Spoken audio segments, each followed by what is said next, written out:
오늘 보실 하나님의 말씀은 누가복음 11장 1절부터 4절까지 말씀 보겠습니다.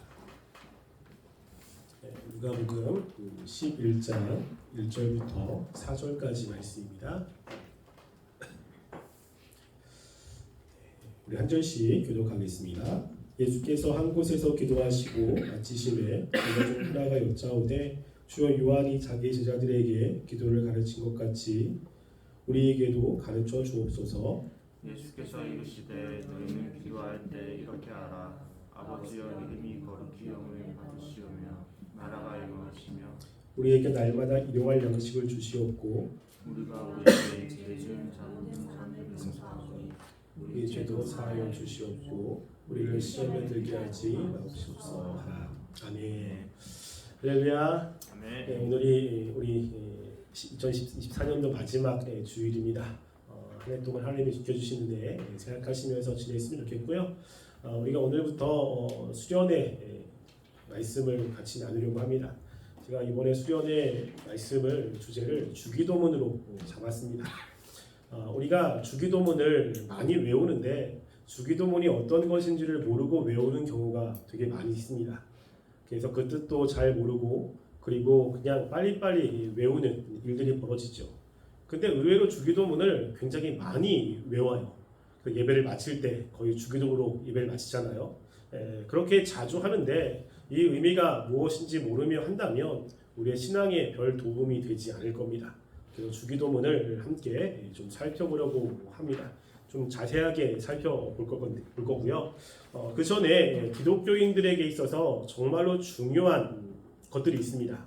그것을 우리가 이제 다 외우고 있거든요. 그래서 그게 사도신경 그리고 십계명 주기도문입니다. 이 세 가지는 우리가 기독교인으로서 반드시 알아야 되고 그리고 지켜야 되는 내용들입니다. 사도신경은 우리가 믿어야 되는 게 무엇인지를 알려주는 겁니다. 그 사도들이 신경, 믿어야 되는 내용들을 이야기를 하죠.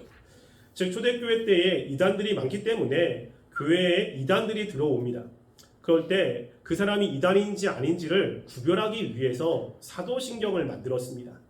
그래서 우리가 믿고 있는 내용이 무엇인지를 그 사도신경 안에 집어넣고 우리가 이것을 믿습니다 라고 이야기를 하고 이단들이 그 말씀을 통해서 분별하게 되죠.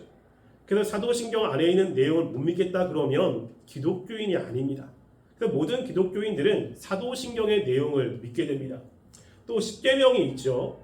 근데 우리가 십계명을 중요하게 여기지 않습니다. 율법이라고 해가지고 중요하게 여기지 않는데 이 십계명도 그리스도인에게는 굉장히 중요합니다. 이 십계명은 우리가 어떻게 살아야 되는지에 관한 말씀을 하고 있어요. 하나님께서 시내산에서 모세를 통해서 이스라엘 백성에게 이 말씀을 주었는데 바로 하나님을 믿는 백성들에게 그들이 어떻게 살아야 되는지를 이 계명을 통해서 주신 것입니다. 그래서 우리가 하나님의 백성이기 때문에 거기 안에 있는 의식법은 우리가 지키지 않지만 그 안에 있는 정신은 그대로 우리가 지켜야 되는 겁니다.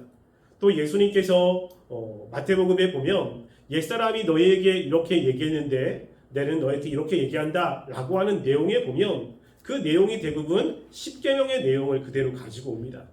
그래서 십계명의 그 의미가 무엇인지를 조금 더 분명하게 말씀을 하고 있는 것입니다. 그래서 십계명은 우리가 어떻게 살아야 되느냐, 하나님을 사랑할 때 어떻게 사랑해야 되고 이웃을 사랑할 때 어떻게 사랑해야 되는지라는 것을 알려주는 계명입니다. 주기도문은 우리가 하나님의 백성으로서 우리는 무엇을 위해서 사느냐라는 것과 관련이 있습니다. 그래서 우리가 바라고 소망하는 것이 무엇인지를 알려주는 내용이 주기도문입니다. 우리가 오늘 본문이 이 주기도문이 왜 그런 것인지를 말해주는 내용이에요. 우리가 성경에서 주기도문은 두 군데 나옵니다. 하나는 마태복음에 나오고 하나는 누가복음에 나옵니다. 우리가 외우고 있는 주기도문은 마태복음 판을 외우거든요. 마태복음 판이 공식적으로 예배 때 쓰여지는 주기도문입니다. 그런데 이 마태복음에는 이제 우리 다음 주에 살펴볼 건데 이 누가복음을 먼저 살펴보려고 합니다. 그러니까 누가복음과 마태복음의 주기도문의 위치가 달라요. 위치가. 그러니까 마태복음은 마태복음 6장에 나와 있습니다. 예수님께서 산상수훈을 하면서 이 이스라엘 백성들이 하는 외식에 대한 이야기를 하며 주기도문을 알려주고 있고요. 지금 누가복음은 11장에 나와 있습니다. 그러니까 위치가 다르니까 예수님이 언제 주기도문을 알려주었을까? 이것도 한 궁금한 점이죠. 어떤 사람들은 2번 알려줬다라고 이야기하지만 실제로 그렇지는 않습니다. 근데 우리가 성경을 볼 때 시간 순서로 무엇인가를 보려고 할 때는 누가복음이 기준이에요. 누가복음이. 왜냐하면 마태복음을 쓰는 대상과 누가복음을 쓰는 대상이 다르기 때문입니다. 그래서 마태복음은 이 마태가 유대인들을 대상으로 쓴 거고 누가복음은 의상 누가가 이방인들을 위해서 쓴 겁니다. 특별히 그 이방인은 헬라인을 의미합니다. 그런데 이 유대인들에게는 시제라는 것이 없어요. 과거, 현재, 미래의 의미가 없습니다. 뭐가 있냐면 시상이라는 것이 있어요. 이게 완료냐 미완료냐, 하나님이 하시는 강의체냐 사역체냐, 이런 것이 있지 시간 순서가 그렇게 중요하지 않습니다. 그래서 우리가 출애굽에 보면 그 이스라엘 백성이 출애굽하고 시내산에 들어가기 전에 이드로를 만나거든요. 그런데 그 이드로를 만나는 18장이 원래 의미로는 거기서 있는 게 아니에요. 그 이후의 사건입니다. 그런데 무엇인가 의도가 있어서 앞으로 땡긴 겁니다. 그래서 마태복음은 그 모든 사역이 시간 순서로 되어 있지 않아요. 의미 순서로 되어 있습니다. 그래서 마태복음에는 5개의 강화가 있거든요. 그래서 5장부터 7장까지는 그리스도인이 어떤 사람들이냐 라는 것을 이야기를 하고 있고, 또 10장부터는 우리가 교회가 어떤 공동체냐, 또 13장에는 하나님의 나라가 어떤 곳이냐, 또 그 뒤에 25장은 이 세상의 종말이 어떤 것이냐 라는 것을 주제별로 모습니다.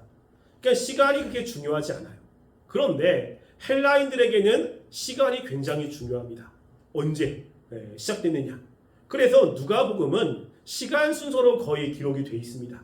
특별히 누가는 의사였기 때문에 굉장히 머리가 좋은 사람이잖아요. 그래서 우리가 예수님의 일대기를 생각할 때는 누가복음을 기준으로 해서 시간을 잡게 됩니다. 그래서 지금 예수님이 이 주기도문을 알려줄 때는 이 누가복음에 있는 요 내용, 요 상황 속에서 알려주었다라고 이야기를 하는데요. 우리가 예수님이 주기도문을 왜 알려주었느냐, 우리가 누가복음 11장 1절 보시면 이렇게 이야기합니다. 예수께서 한 곳에서 기도하시고 마치심에 제자 중 하나가 여짜오되 주여 요한이 자기 제자들에게 기도를 가르친 것 같이 우리에게도 가르쳐 주옵소서 라고 이야기를 하죠. 우리가 이 말씀을 그냥 문자적으로 이렇게 보면 그냥 제자들이 기도를 잘 못하니까 기도의 대가이신 예수님께 기도를 알려달라고 하는 것처럼 느낍니다. 그래서 우리가 유초등부 아이들, 초등학교 아이들한테 기도를 알려줄 때 어떻게 알려주죠? 기도를 잘 모르니까 5손가락으로 알려줍니다. 5손가락. 하나님 감사합니다. 용서해 주세요. 도와주세요. 예수님의 이름으로 기도합니다. 요 5가지 형식을 알려주지요. 왜? 그들은 기도를 잘 몰라요. 그러니까 이렇게 알려주니까 제자들도 기도를 잘 모르기 때문에 예수님께 알려달라고 이렇게 생각을 할 수 있습니다. 그런데 실제로 유대인들은 기도를 굉장히 많이 합니다. 그래서 유대인들이 하루에 3번씩 기도를 해요. 우리 시편 55편 17절 말씀 한번 볼게요. 자, 시편 55편 17절 말씀 읽어보겠습니다. 시작. 저녁과 아침과 전후에 내가 근심하여 탄식하리니 여호와께서 내 소리를 들으시로다. 여기 보면요, 저녁과 아침과 정오에 기도 시간들이 있습니다. 여러분, 이슬람교는 하루에 5번 기도하잖아요. 그게 유대인들의 기도 시간을 따라한 거예요. 또 유대인들도 아침, 정오, 저녁에 정확하게 기도 시간이 있습니다. 뿐만 아니라 지금 우리가 다니엘을 보면 다니엘도 하루에 3번씩 기도했다고 성경에 기록하잖아요. 그게 그들의 기도 습관이었어요. 뿐만 아니라 이스라엘 백성들은 하루에 2번씩 말씀을 낭독하고, 그리고 설교 끝난 다음에 함께 기도하는 기도문도 있습니다. 그것을 카디시라고 하는 기도문이 있어요. 뿐만 아니라 그들이 아침, 오후 시간이 되면 반드시 드리는 기도가 있습니다. 제가 프린트물에 하나 줬잖아요. 18번 축복기도 있잖아요. 이거를 매일 기도하는 거예요. 그 내용을 가지고. 그래 뿐만 아니라 이스라엘 백성들은 만 13세만 되면 쉐마라는 것을 외우면서 하나님께 기도하는 습관이 있습니다. 그러니까 그들은 매일매일 기도하는 삶이었던 거죠.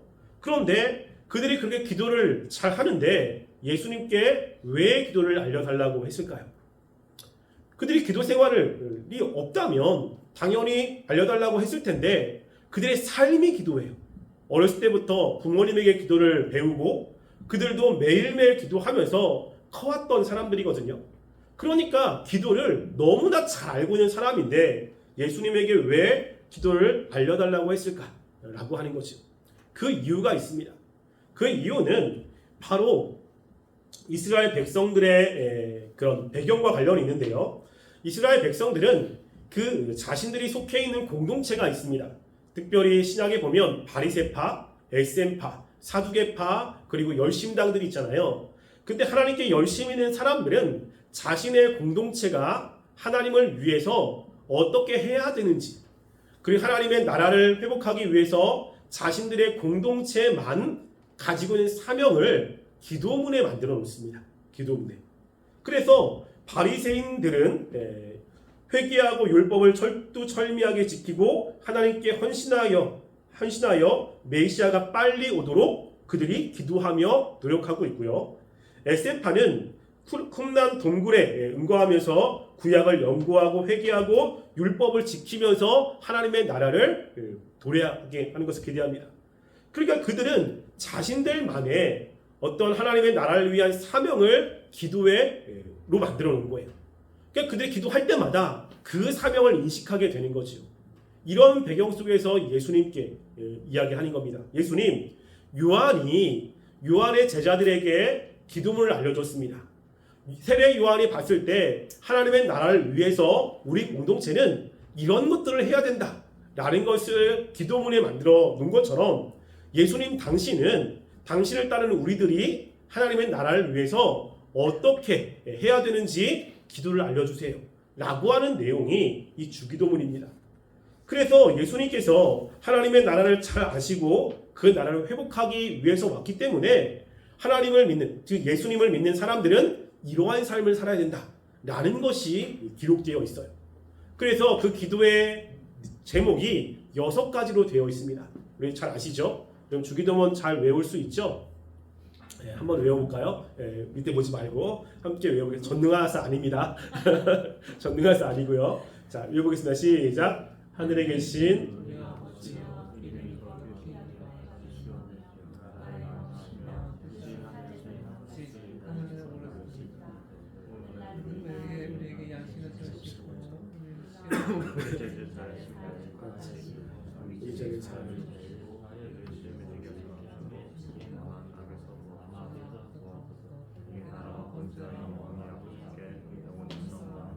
네, 맞습니다. 네, 그거죠. 뭔가 좀 헷갈리는 분들이 있어요. 천천히 외우라고 그러면 이거 반가? 이게 맞나? 이런 생각이 좀 들기도 합니다. 네, 주기도문은 서론과 6개의 기도문과 그리고 마지막 송력으로 되어 있어요. 그래서 하늘에 계신 우리 아버지라고 하는 것이 처음에 서론입니다. 우리 기도의 대상이고요. 그리고 중간에 세 가지 하나님을 위해서 3가지, 우리를 위해서 3가지 기도 제목이 있습니다. 그래서 하나님의 이름이 거룩히 여김을 받고 하나님의 나라가 있고 하늘에서 뜻이 이루어진 것처럼 이 땅에서도 하나님의 뜻이 이루어진다 라는 것은 하나님을 위한 거예요. 근데 그 다음에 3가지는 우리를 위한 것입니다. 일용할 양식을 주옵소서. 그래서 일용할이라는 것은 날마다라는 뜻이고요. 양식이라는 것은 우리가 이 세상에 살아갈 때 필요한 모든 것들을 이야기하고 있는 겁니다. 그래서 우리가 필요한 것들을 달라고 하고요. 그 다음에 뭐죠? 시험에 들게 하지 마옵소서. 우리가 하나님 말씀대로 살아갈 때 시험에 드는 문제가 있잖아요. 시험에 들면 하나님을 위해서 못 살아요. 그러니까 시험에 들지 말게 해달라고 기도합니다. 시험이 없게 해달라고 기도하지 않습니다. 시험에 들게 해달라고 기도하는 거예요. 그래서 시험이 있다는 거와 시험에 든다는 거와 시험에 넘어간다라고 하는 개념이 조금 다릅니다. 그래서 그때 알려드릴 거고요. 그 다음 마지막에 뭐죠? 용서해야 돼요. 용서. 그러니까 마지막이 우리가 다른 사람의 죄를 용서해 준 것처럼 우리 죄를 용서해 주옵소서라고 이야기합니다. 왜냐하면 이 용서가 기독교인에게는 굉장히 중요한 거예요. 그러니까 교회에서도 보면 용서가 안 돼가지고 자꾸만 트러블이 생기고 문제가 생기잖아요. 그런데 우리가 하나님께 용서를 받았기 때문에 다른 사람을 용서해 줘야 되는 사명이 있습니다. 그래서 우리가 다른 사람을 용서해 주는 것만큼 하나님이 나의 죄를 용서해 달라고 이야기를 하는 거잖아요. 하나님이 나의 죄를 용서하지 않으면 우리는 은혜를 받을 수가 없잖아요. 그것을 하나님이 무엇과 연결시켜놨냐면 다른 사람을 용서하는 것과 연결시켜놨어요. 그래서 그게 세 가지가 우리 자신을 위한 거고요. 그리고 대개 나라와 권세와 영광이 이거는 송영입니다. 하나님을 높이는 내용으로 되어 있어요. 그래서 주기도문은 우리가 이 세상에서 하나님을 위해서 살아갈 때 우리에게 꼭 필요한 것, 우리가 반드시 가지고 있어야 될 것을 말씀하고 있는 내용들입니다. 그래서 그것을 이제 수련회 가서 살펴볼 건데요. 먼저 우리가 여기서 살펴볼 것은 예수님이 이 주기도문을 언제 알려줬냐면요. 기도를 마치시고 알려줬어요. 그러니까 예수님이 하나님의 위해서 사역할 때 눈에 띄는 모습은 말씀을 전하시는 것도 있지만 기도하는 모습이 굉장히 두드러집니다. 그래서 예수님께서는 사람들이 병을 또 고쳐주고 기적도 행했지만 사람들이 없을 때 뭘 했죠? 기도 생활을 하셨어요. 기도 생활. 그러니까 예수님이 기도를 하실 필요는 없잖아요. 하나님의 아들이시고 능력이 많으시기 때문에 기도를 할 필요가 없지만 근데 예수님께서 기도를 굉장히 열심히 하십니다. 우리가 마가복음 1장 32절부터 35절 말씀을 함께 읽어볼게요. 읽어보겠습니다. 시작. 참으로 행실 때 모든 병자와 귀신 들린 자를 예수께 데려오니 온 동네가 군문 앞에 모였더라. 예수께서 각종 병이 드는 많은 사람을 고치시며 많은 귀신을 내쫓으시되 귀신이 자기를 알므로 그 말하는 것을 허락하지 아니하시니라. 여기 보면요. 저물 때 해가 다 저물었습니다. 그럼 쉬어야 되잖아요. 근데 모든 병자와 귀신 들린 자가 예수님께 나왔습니다. 그래서 온 동네가 그 문 앞에 모였어요. 과장법이죠. 엄청나게 많은 사람들이 문 앞에 모여 있습니다. 여러분, 근데 예수님이 그 모든 사람들을 다 고쳐주신 거예요. 참 이것도 쉽지 않습니다. 제가 집에 퇴근했는데 저희 집에 누가 찾아오면 좀 힘들거든요. 쉬어야 되는데. 근데 많은 사람들이 찾아온 거예요. 근데 예수님이 그 사람들을 하나씩 다 고쳐주었습니다. 근데 그렇게 고쳐주면 굉장히 시간이 오래 걸렸을 거 아니겠습니까? 그런데 그 다음 말씀이 뭐냐면 새벽 아직도 밝기 전에 예수님께서 한적한 곳에서 기도하셨다는 거예요. 굉장히 피곤하셨을 텐데 그럼에도 불구하고 예수님께서는 혼자 기도하는 시간을 가졌던 것을 우리는 보게 됩니다. 뿐만 아니라 그 오병이어 기적 후에도 제자들을 보내시면서 예수님 혼자 기도하는 내용이 성경에 나와 있어요. 그래서 우리가 하나님의 일을 감당할 때 그 기도는 너무 중요하다는 겁니다. 우리가 기도하지 않으면 이 주기도문의 삶을 살 수가 없어요. 하나님께 도움을 구해야 되고 하나님께서 우리의 기도에 응답하셔서 능력을 주셔야 우리 하나님의 일들을 감당할 수 있다는 겁니다. 특별히 하나님의 나라를 위해서 하는 일들은 굉장히 중요하잖아요. 그러니까 중요하면 중요할수록 기도를 더 많이 해야 되는 것입니다. 그래서 사도 바울은 항상 기도하고 쉬지 말고 기도해라 라고 이야기를 하고 있죠. 즉 예수님께서 그렇게 하셨기 때문입니다. 그러니까 여러분들이 난 하나님을 위해서 일을 한다라고 했을 때 기도하지 않으면 어떻게 되겠습니까? 그 일을 감당할 수가 없어요. 그 일을. 왜냐하면 우리가 능력이 없기 때문입니다. 우리가 능력이 많다면 우리의 능력으로 그 일을 감당할 수 있겠지요.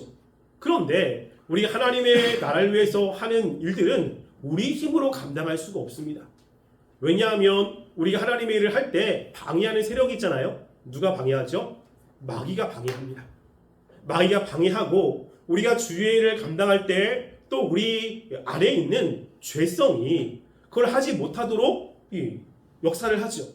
그래서 우리가 하나님을 할 때 짜증 나기도 하고 속도 상하고 그리고 귀찮기도 하고 뭐 이런 마음이 들 수 있지 않습니까? 그러니까 우리가 주일을 할 때 우리의 한계가 있어요. 한계가. 그때 나는 열심히 하려고 했는데 실패하면 이렇게 좀 위로를 하는 사람들이 있습니다. 마음은 원이로되 육신이 약합니다. 하나님, 제가 마음은 있는데 너무 연약해서 넘어집니다 라고 하면서 자기를 위로하거든요. 여러분, 근데 그 말을 예수님께 하셨지만 예수님이 긍정적으로 하셨을까요? 부정적으로 하셨을까요? 겟세마네 동산에서 이게 부정적인 이야기예요. 그 상황을 보면 예수님께서 굉장히 중요한 사명을 앞에 두고 제자들과 함께 기도하러 가셨습니다.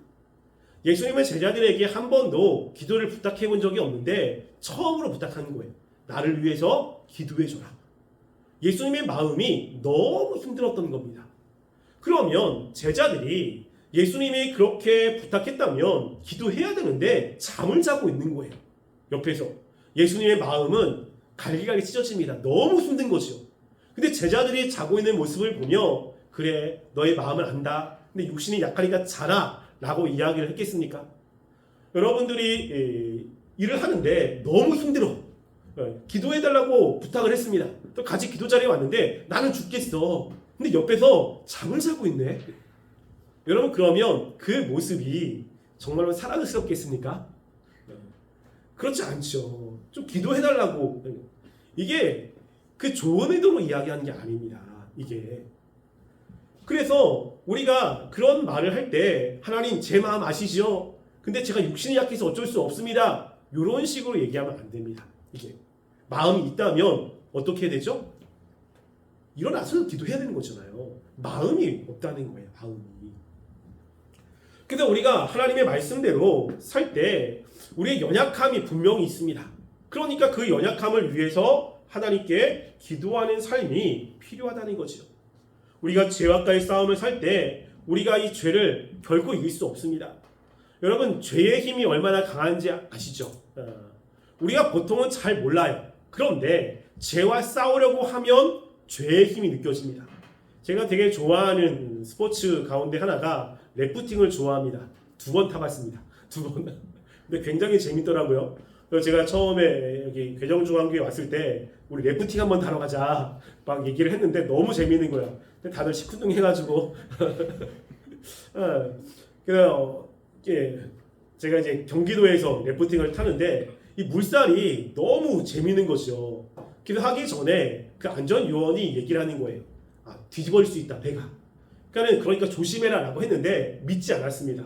아니, 무슨 배가 뒤집어져. 그냥 이렇게 잘 타면 되지 라고 했는데 저희 배가 뒤집어졌어요. 이게 근데 너무 재밌는 거죠. 근데 그 물살을 타고 내려갈 때는 너무 재밌는데 만약에 물살을 거슬러 올라온다 라고 한다면 그 물살의 힘을 그대로 느끼게 됩니다. 너무 센 거죠. 죄도 마찬가지입니다. 난 죄의 힘을 느끼지 못해 라고 한다면 그것은 죄와 함께 동행하는 삶을 살고 있는 거예요. 죄와 같은 방향으로 죄악된 삶을 살고 있는 거죠. 만약에 내가 죄와 싸운다라고 한다면 죄의 힘이 느껴집니다. 너무나 강력하고 너무나 힘든 이 죄의 힘이 느껴지는 거예요. 그래서 그러면 어떤 고백이 나올 수밖에 없냐면요. 나는 죄를 이길 수 없다 라는 느낌을 받게 되죠. 여러분, 우리가 예배 시간에 들은 죄 가운데 하나가 이런 거잖아요. 하나님이 원하시는 예배는 마음을 드리는 예배잖아요. 근데 우리 안에 있는 죄악들이 예배 시간에 마음을 드리지 못하고 다른 생각을 하게 만듭니다. 다른 생각. 때로는 졸음이 오게 만들 수도 있잖아요. 여러분, 근데 그때 졸음을 이기려고 하거나 다른 생각을 쳐내려고 했을 때 다른 생각들이 빨리빨리 쳐내집니까? 쳐내지지가 않아요. 쳐내면 또다시 붙잡는 나의 모습을 보게 되죠. 내가 자꾸 잡고 있어. 쳐내야 되는데 쳐내지지 않는 거예요. 짜증이 나는 거죠. 왜냐면 우리가 하나님을 위해서 마음을 들여 예배를 드리려고 했는데 죄가 방해를 하는 겁니다. 죄를 이기려고 쳐내는데 죄의 힘이 너무 강한 거예요. 그래서 자꾸만 들러붙고 있고 또 내 의지도 어느 순간에 죄를 잡고 있어. 어느 순간에 내가 그 생각을 또 즐기고 있는 거야. 정신 차려보면 쳐내고 또 깜빡하면 또 잡고 있고 이런 우리의 모습을 보게 되죠. 왜냐하면 그게 죄의 힘입니다. 죄의 힘이 너무 강한 거예요.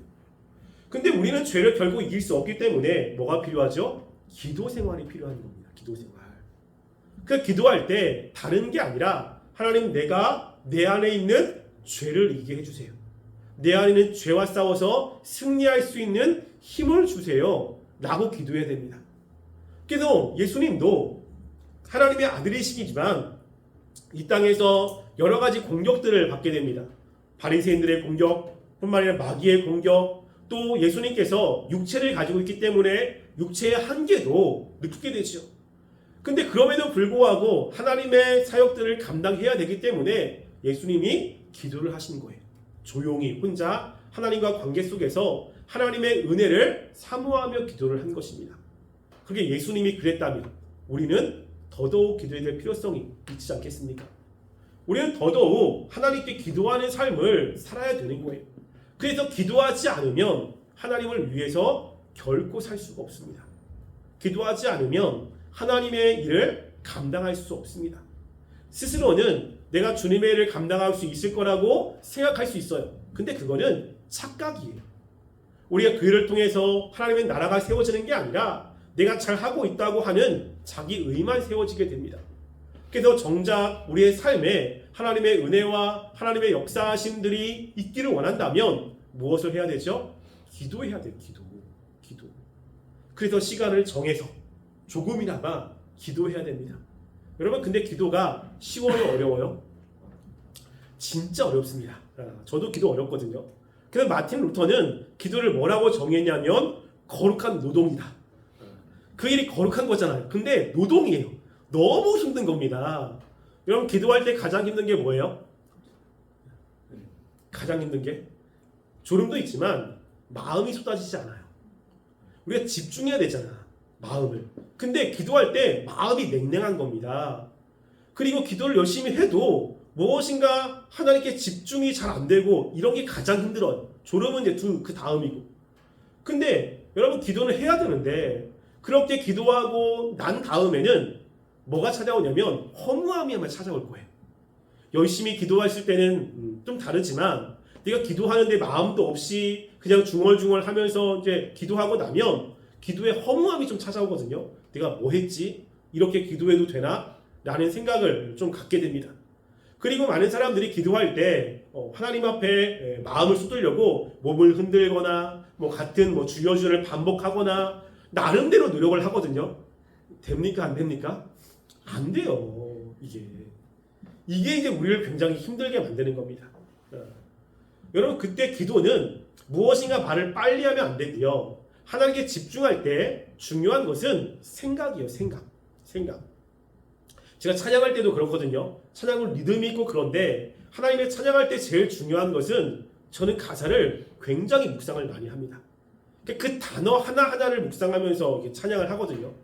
그러면 조금 냉랭했던 마음이 단어가 묵상이 되고 단어가 이해가 되면 마음이 움직이는 거예요. 기도도 마찬가지입니다. 무엇인가 빨리 하고 어떤 감정을 하나님께 드리려고 하기보다는 이성적으로 그 한마디 한마디를 정확하게 이해하고 하나님께 드리면 마음이 쏟아지거든요. 그래서 기도를 할 때 조근조근 정확하게 천천히 하는 게 굉장히 중요합니다. 근데 그럴 때도 잘 안 될 때가 있어요. 그러면 하려고 노력을 하는 거예요. 애를 씁니다. 근데 그렇게 애를 써도 기도가 안 될 수가 있어요. 왜 안 되냐면 기도하는 순간에 내 마음의 죄와 싸움을 하고 있는 거예요. 싸움을. 근데 그럴 때 기도가 안 된다. 다음에 해야지. 라고 일어서면 다음에 기도가 안 됩니다. 왜냐하면 아직 마음속에 죄의 세력이 강하기 때문이에요. 그래서 그 마음에 이 죄의 세력을 꺾으려면 이 죄와 싸우는 게 필요하거든요. 그러니까 집중하는 것 자체가 싸움을 하는 거예요. 이 죄는 집중하지 못하게 하고 마음을 쏟지 못하게 하는데 내가 마음을 쏟으려고 애를 쓰고 한마디 한마디라도 하나님께 마음을 드리려고 애를 쓰면 이 마귀와 싸우는 거거든요. 굉장히 힘듭니다. 근데 그렇게 해서 끝났다고 해서 기도가 실패한 게 아니고요. 지금 내가 마귀와 싸우고 있는 거잖아요. 하나님이 굉장히 좋아합니다. 그 다음에 기도할 때 되게 힘들거든요. 근데 그렇게 기도하면 어떤 일이 벌어지냐면, 예를 들어서 기도를 20분 한다. 20분도 쉽지 않지만 처음에 20분 내내 싸우다가 시간이 지나면 20분 가운데 15분은 싸우고 5분이 기도가 돼요. 뭐죠? 이긴 거예요. 이긴 거. 그리고 그 다음에 기도하면 이제 13분을 싸우고 7분이 기도가 됩니다.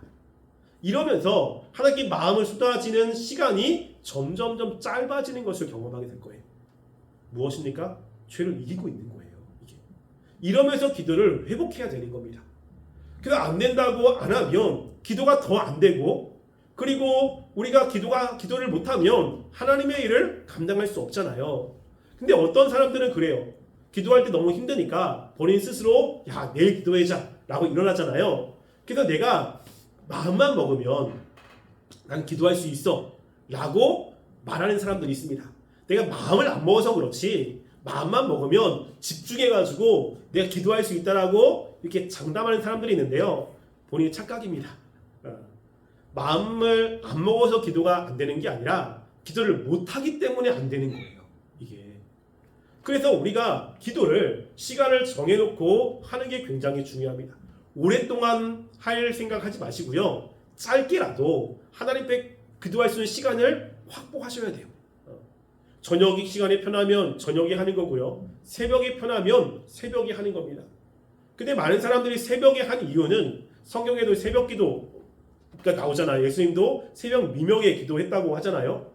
그래서 한국교회가 그것 때문에 새벽 기도를 굉장히 중요하게 여기는데, 새벽 기도가 중요한 게 아니라 내가 시간을 내서 하나님께 집중할 수 있는 시간이 필요한 겁니다. 왜 새벽을 예수님께서 선택을 하셨겠습니까? 그 시간에는 누구도 방해하지 않습니다. 그래서 그 시간이 되게 좋은 거예요. 하나님께 집중하기 위해서 저녁에 기도를 하면 여러 가지 생각 때문에 마음이 복잡하고 필요하기도 하잖아요. 근데 새벽은 누구도 전화하지 않습니다. 그러니까 하나님께 기도할 수 있는 시간이 확보가 되는 거죠. 그러니까 새벽 시간에 기도하는 사람들이 많이 있습니다. 그런데 나는 새벽병 인간이 아니라 올빼미형이다 라고 하는 사람들 있잖아요. 그럼 언제 기도하면 되죠? 저녁에 기도하면 돼요. 그 시간에. 그럼 다 씻고 난 다음에 혼자 조용히 있는 시간에 밤 11시, 12시 전화 안 오잖아요. 그럼 그 시간에 나 혼자 방에서 10분, 15분 이렇게 기도하면서 마음을 쏟으면 그것을 하나님이 기뻐하는 겁니다. 언제 기도하느냐가 아니라 그 하나님께 마음을 쏟는 기도가 중요한 것이죠. 그래서 예수님께서도 우리에 위해서 이 땅에 오셔서 사역을 할 때 기도를 정말로 중요하게 여기셨어요. 매 중요한 순간순간마다 기도를 하셨던 것이죠. 그러니까 기도를 알려달라고 했을 때 이 제자들은 기도하는 사람들이었습니다. 그 기도하는 그 내용 가운데 주기도문을 집어넣는 거죠. 그래서 제가 예전에 청년들이 목사님 기도가 안 됩니다 라고 하면 제가 뭐라고 하냐면요, 주기도문을 외워라. 그것도 천천히 외워라. 하늘에 계신이라고 하면 우리가 이제 살펴보겠지만 하늘에 계신 의미가 무엇인지를 묵상하면서 그것을 천천히 읊조리는 거예요. 그러면 하나님 앞에 올바른 기도를 할 수 있는 거 아니겠습니까? 그래서 우리가 하나님을 위해서 살 때 기도가 너무 중요하다는 것, 그리고 기도의 내용 가운데 주기도문의 내용이 중요하다는 것을 인식하면서 우리가 살아야 되는 것입니다. 그래서 예수님께서 그 우리들에게 보여주는 모습 가운데 다른 모습도 많지만 특별히 누가복음에서는 기도하시는 예수님의 모습, 이 주기도문을 알려줄 때도 기도를 마치시고 알려주는 거예요. 그만큼 이 주기도문의 내용도 중요하기 때문에 기도하시고 난 이후에 하나님의 이 기도주기도문을 우리에게 알려주신 거죠. 그래서 우리가 이 기도가 얼마나 중요한지를 인식하시고 여러분들이 기도 생활을 하셨으면 좋겠습니다. 기도 생활 오래 바라지 않습니다. 오래 단 작은 시간이나마 매일 하는 기도를 원합니다. 그래서 5분씩이라도 좀 기도하셔서 여러분의 삶이 기도에 유익이 있었으면 좋겠고요. 또 주기도문의 이 기도가 있어서 여러분들이 주기도문의 삶을 하나님을 위해서 살아가는 삶이 되기를 간절히 소원합니다. 네, 우리 함께 기도하겠습니다. 우리 말씀을 생각하며 기도할 텐데요. 예수님이 주기도문을 알려주셨습니다. 주기도문은 우리가 기도할 때 그 내용을 가지고 기도하라고 이야기하는 겁니다. 그럼 우리는 기도의 삶이 있어야 됩니다. 하나님 우리가 정말 시간을 내서 하나님께 기도하길 원합니다. 마음을 내어 하나님께 간구하는 기도의 삶이 있게 하여 주시고 또 우리가 주기도문의 내용을 잘 알아 하나님의 바른 기도를 할 수 있도록 우리를 붙잡아 달라고 함께 한 목소리로 기도하겠습니다. 사랑하는 하나님, 우리가 이 시간 주 앞에 기도합니다. 하나님, 우리가 정말 하나님을 위해서 살아갈 때 기도가 참으로 중요합니다. 또한 기도의 내용도 중요합니다. 하나님, 정말 우리가 주 일을 감당할 때 우리의 한계 때문에 하나님의 도움이 필요합니다. 우리의 연약함, 또 우리의 무능력함, 또 우리의 여러 가지 장애 때문에 정말 하나님께 간구하며 나아갑니다. 하나님, 우리가 기도할 때 응답하여 주시고 또 기도를 통해서 하나님의 그 놀라우신 힘을 경험할 수 있도록 도와주시옵소서. 우리가 기도할 때 참 쉽지 않습니다. 그렇지만 우리가 기도가 중요하기 때문에 하나님께 애쓰고 노력합니다. 하나님, 주님께 더 힘주셔서 기도의 유익들을 경험하게 하시고 기도에서 하나님의 그 풍성한 은혜를 우리가 삶으로 체험할 수 있도록 인도하여 주시옵소서. 아버지, 도와주시고 역사해 주시기 바랍니다. 사랑하는 하나님, 우리가 예수님이 알려주신 주기도문의 내용을 잘 깨닫고 우리 하나님께 바른 기도를 할 수 있도록 도와주시옵소서. 또한 우리가 예수님이 이 땅에서 주기를 감당할 때 기도하신 것처럼 우리도 우리의 삶에서 시간을 내어 하나님께 기도하게 하시고 또 기도의 은혜를 경험하여 우리가 더욱더 주님이 기뻐하신 모습으로 변화될 수 있도록 도와주시옵소서. 또 이렇게 하나님께 나올 때 하나님 헌금을 드린 손길이 있습니다. 그 손길을 기억하여 주시고 주님께서 더 많은 은혜로 더 많은 것으로 주님께서 채워주시옵소서. 지금은 우리 주 예수 그리스도의 은혜와 하나님의 사랑과 성령님의 교통하심이 하나님들 주님께 기도함으로 하나님의 은혜를 경험하여 주의를 감당하길 원하여 고개 숙인 우리 청년부 머리 위에와 가정 위에와 이 세계 위에 지금부터 영원토록 함께 있을지어다. 아멘.